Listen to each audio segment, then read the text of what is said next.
आज का जो हमारा टॉपिक है वो है समसीमांत उपयोगिता का नियम, या फिर हम कह सकते हैं सीमांत उपयोगिता के द्वारा उपभोक्ता संतुलन कैसे होता है, हम ये देखेंगे। इस नियम को गोसेन का दूसरा नियम या प्रतिस्थापन का नियम भी कहते हैं। प्रतिस्थापन का नियम इसलिए कहते हैं क्योंकि एक जो विवेकशील उपभोक्ता होता है वो कम लाभदायक वस्तु को अधिक लाभदायक वस्तु द्वारा प्रतिस्थापित करता है। और ये प्रतिस्थापन तब तक चलता रहता है जब तक वो सभी वस्तुओं, जितनी भी उपभोग वस्तुओं को उपभोग कर रहा है वो, उसकी सीमांत उपयोगिता एक समान नहीं हो जाती, तब तक वो ये प्रतिस्थापन करता रहता है। और वह तब तक करेगा जब ये सब एक समान आ जाएंगी। तो इस समय एक उपभोक्ता संतुलन की स्थिति तब प्राप्त करता है जब वो अपने क्रम में परिवर्तन की स्थिति ना रखे या वो अधिकतम संतुष्टि प्राप्त कर रहा हो। समसीमांत उपयोगिता का नियम यह स्पष्ट करता है कि उपभोक्ता अधिकतम संतुष्टि प्राप्त करने के लिए अपनी आय को विभिन्न वस्तुओं पर इस प्रकार व्यय करेगा कि प्रत्येक वस्तु पर खर्च की गई रुपए की अंतिम इकाई से प्राप्त होने वाली सीमांत उपयोगिता आपस में बराबर हो जाए। मतलब इसका मतलब ये है कि एक उपभोक्ता जो होता है वो सबसे ज़्यादा उपयोगिता प्राप्त करना चाहता है, तो वो अपने जो व्यय है, अपने जो एक्सपेंडिचर है, उसे विभिन्न वस्तुओं पर इस प्रकार उसका बंटवारा करता है कि जो हर वस्तु पे खर्च होने वाली जो अंतिम इकाई है, जो लास्ट रुपी स्पेंड हो रहा है हर वस्तु पे, उससे मिलने वाली जो उपयोगिता है वो सबकी बराबर हो जाए। यानी कि वो 4 चीज़ें खरीद रहा है, तो चारों को खरीदने से जो अंतिम जो इकाई वो खरीद रहा है चारों की, उस पे जो उपयोगिता है वो उसकी बराबर होनी चाहिए। उपभोक्ता संतुलन जो है, अब हम 2 स्थितियों में देखेंगे, एक वस्तु उपभोग में, 2 या अधिक वस्तु उपभोग में। जब एक ही वस्तु के उपभोग की स्थिति होगी तो ऐसे में देखो, जब कोई उपभोक्ता किसी वस्तु को खरीदता है तो उसके लिए उसे कुछ कीमत के रूप में कुछ पैसे देने पड़ते हैं। इसके बदले में उस वस्तु को जब वो उपभोग करता है तो कुछ उपयोगिता मिलती है।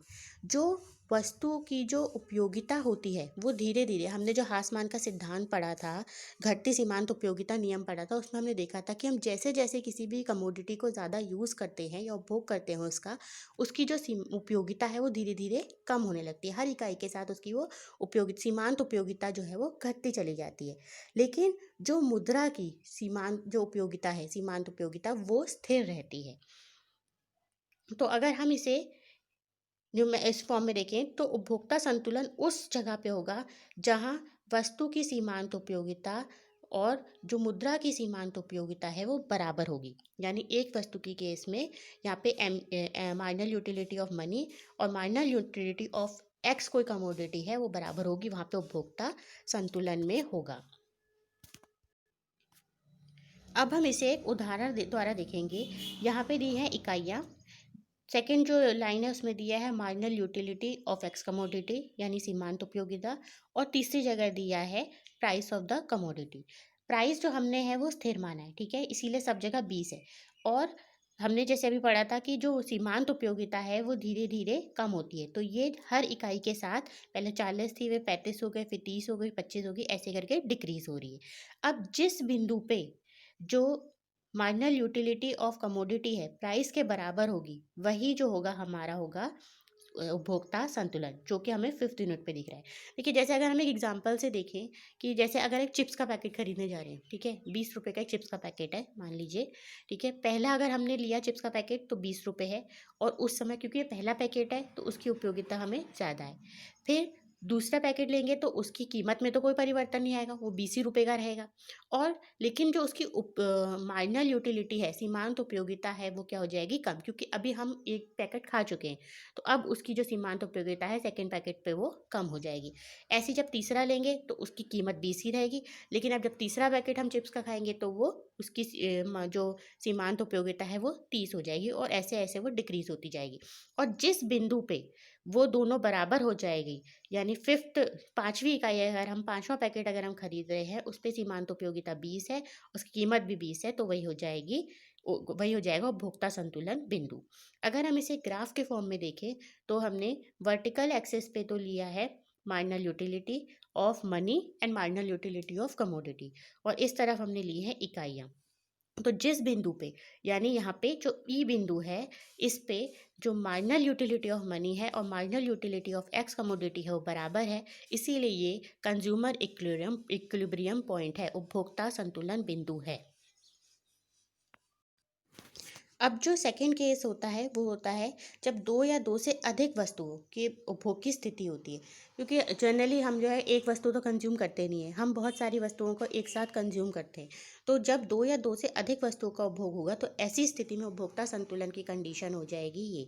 यानी अगर जो पहली कमोडिटी है, marginal utility of first commodity, और उसको उसकी प्राइस से डिवाइड कर दे, वहीं जो दूसरी कमोडिटी है उसको उसकी प्राइस से कर दे, और तीसरी जो कमोडिटी है उसको उसकी प्राइस से कर दे, तो वो मार्जिनल यूटिलिटी ऑफ मनी के बराबर होनी चाहिए। कि ऐसे जितनी वस्तुएं आएंगी, जैसे अगर m यूनिट्स है तो M U marginal utility of n units upon price of n unit के बराबर हो जाएगी। अब अगर हम इसे एक एग्जांपल से देखें कि हमें एक उदाहरण दिया हुआ है कि यहाँ एक तरफ इकाइयाँ दी हैं, दूसरी तरफ marginal utility of x commodity दी है, तीसरी marginal utility of y commodity दी है, जो कि डिक्रीजिंग हो रही है, धीरे धीरे घट रही है। और हमें यहाँ पे जो वस्तु x की कीमत दी है वो 2 रुपये प्रति इकाई दी है, और वस्तु y की कीमत जो है वो 3 रुपये प्रति इकाई दी है, और जो मुद्रा की जो सीमांत उपयोगिता है वो 14 दी हुई है। ठीक है, अब अगर हम इस टेबल को और मतलब एक्सपेंड करें, तो इसमें सीमांत उपयोगिता को अगर हम प्राइस से डिवाइड करेंगे, ठीक है, जैसे यहाँ पे ये 40 दी हुई थी और यहाँ पे जो एक्स कमोडिटी है उसकी 2 रुपये दी है, तो जितनी भी मार्जिनल यूटिलिटी है उसको हम 2 रुपये से डिवाइड करेंगे, तो हमारी आ जाएगी MUX डिवाइड बाय PX, 20, 18, 16, 14, 12, 10, 8। ऐसे ही हम marginal utility of Y commodity जितनी भी दी है उसको उसकी प्राइस से डिवाइड करेंगे, यानी जो 3 रुपये प्रति इकाई दी है, तो हमारी जो marginal utility upon Y divide by PY आ जाएगा, वो आ जाएगी 16, 14, 12, 10, 8, 6, 4। ठीक है, अब हम देखेंगे कि उपभोक्ता कब संतुलन में होगा। देखिए, जब किस बिंदु पे ये दोनों बराबर आ रहे हैं, 16 पे, ठीक है, 20 और 18 तो है नहीं, 16 पे। तो अब हम देखेंगे कि क्या यहाँ पे ये तो बराबर हैं, ठीक है, लेकिन क्या ये मार्जिनल यूटिलिटी ऑफ मनी के भी बराबर हैं? तो यहाँ पे जो है, जो उपभोक्ता है वो 3 यूनिट्स ले रहा है एक्स कमोडिटी के, तो यहाँ हो जाएगा 3 इंटू 2 प्लस वाई की ले रहा है 1, और इसकी कीमत कितनी है 3। अगर हम इसको सॉल्व करें तो आ जाएगा 3 टू द 6 प्लस 3, ये आ जाएगा 9। लेकिन हमें जो मार्जिनल यूटिलिटी ऑफ मनी दी है वो 14 दी है, तो 14 तो 9 के बराबर नहीं है, इसलिए उपभोक्ता यहाँ पे संतुलन में नहीं है। अब हम सेकंड देखेंगे, यहाँ पे 14 है और यहाँ पे भी 14 है, ठीक है।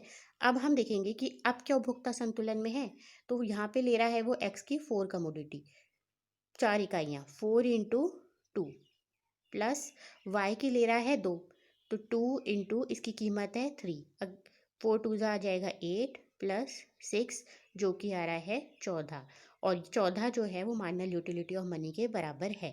तो यानी कि एक्स की वो 4 इकाइयाँ लेगा और वाई की जो है वो 2 इकाइयाँ लेगा, तब उपभोक्ता जो है वो संतुलन में है।